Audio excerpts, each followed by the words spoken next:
Hey guys, welcome back to my channel. I hope you're well and getting back to your daily business, of course, with a new way of working.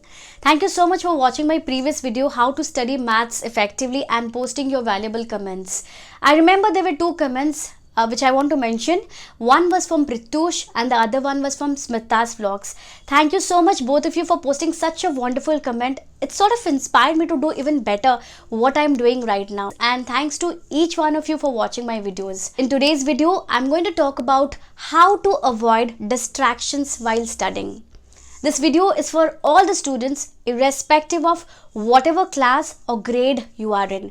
I hope you'll find this video useful and apply it to practices. To bring this video to you, I have gone through a number of different aspects, spoken to individuals of various spectrum, educationalists, philosophers, writers, and more importantly students themselves, to help make it more relevant and helpful to put it to practices. So please do let me know your feedback or comments by posting in the comment section below. So let's get started with today's video. Let's first understand what distraction means, and then it'll be very simple and easy to understand how to avoid them. And this is one way of doing root cause analysis. Distraction is something that takes your attention away from what you're doing or thinking about. In other words, it's lack of attention of your mind towards what you're doing right now, because it's attracted towards something more interesting at that moment. If you remember the story of Mahabharata, where King Yudhishthira speaks to the Yaksha tree, which stops him from drinking water before answering to the questions about life. All his brothers were dead because they did not answer the questions, and King Yudhishthira chose to answer them. One of the important questions that Yaksha asks is, what is faster than the wind? Can you guess the response? It's mind. Mind can travel faster than the wind, and therefore it's very important to calm it down and keep it under your control. This may sound pedagogic, but it's utter truth. Not having control over the mind is the first and the foremost reason for distractions.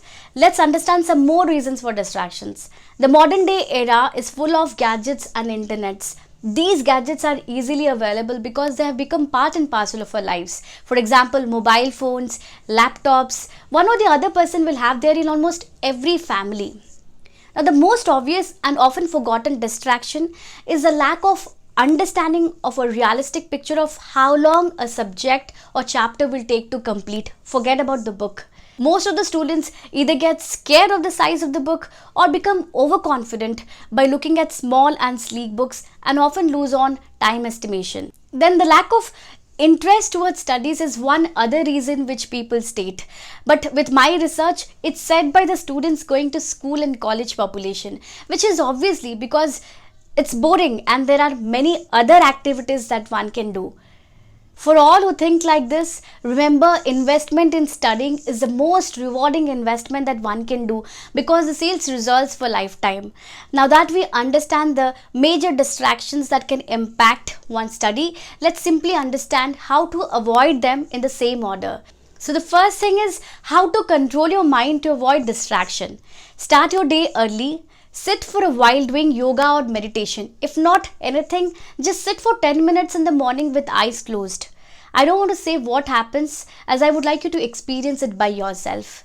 This will make your day in your control and your mind focuses properly.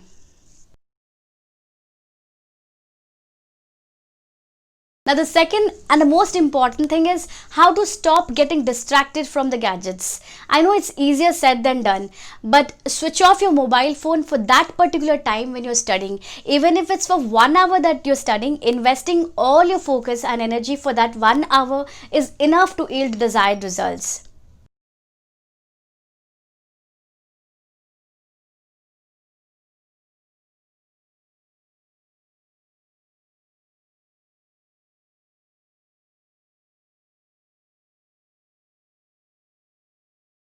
Now the third thing is how to get rid of overconfidence or underconfidence. Under time factor, plan your study, which means break down the subject into chapters and assign for yourself a target of how many pages or chapters you're going to complete in a day, in a week, in a month, etc. This will make your study very easy. Write down in a piece of paper the study plan of the day next time when you study. And the last thing is how to gain interest towards studies.